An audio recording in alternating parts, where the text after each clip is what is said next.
Well, thank you. We're glad to have you back here in the Liberty Hall Farm.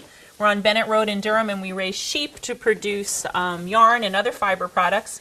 When we last were here together, it was January, and my family and I were getting ready for lambing season, for the lambs to be born. So now we're back here, middle of April, and all the lambs are born, and that hard work on our part as well as the moms is over. And so you can see behind us some of the moms and their lambs. We had lambs born early February, middle of February, end of February, and then another pair were born middle of March. So they're all different sizes because they're all different ages, and they're doing what they do best as sheep, which is eat.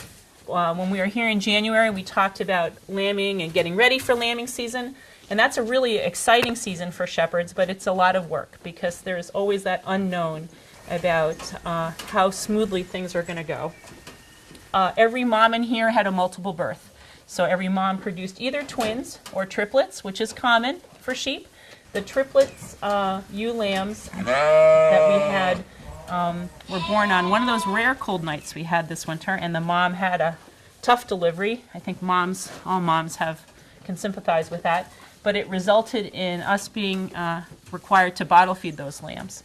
And that was just to get the extra nutrition into them. In our case, we do intervene, and so we're bottle feeding for the first few weeks of life every 3 to 4 hours. And just like a newborn human, we're getting up.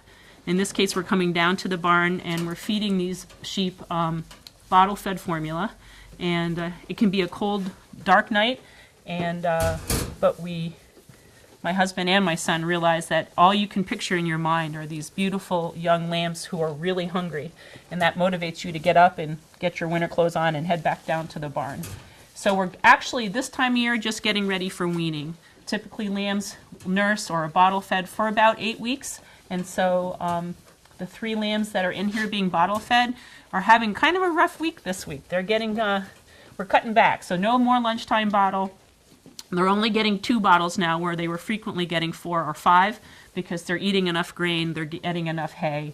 So they're always going to pretend they're hungry and they're going to be begging us for bottles, but we know that they're certainly growing well and they're getting adequate nutrition. For us, this barn is filled with sheep that are going to be producing fleeces and yarn for us.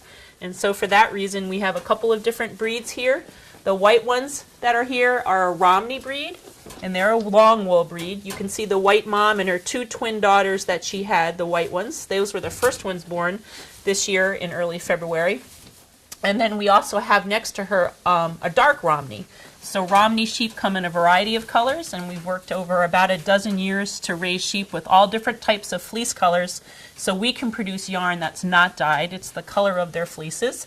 So I've got samples of what we produce here on Bennett Road, and this is yarn from this flock, and you can see the different colors.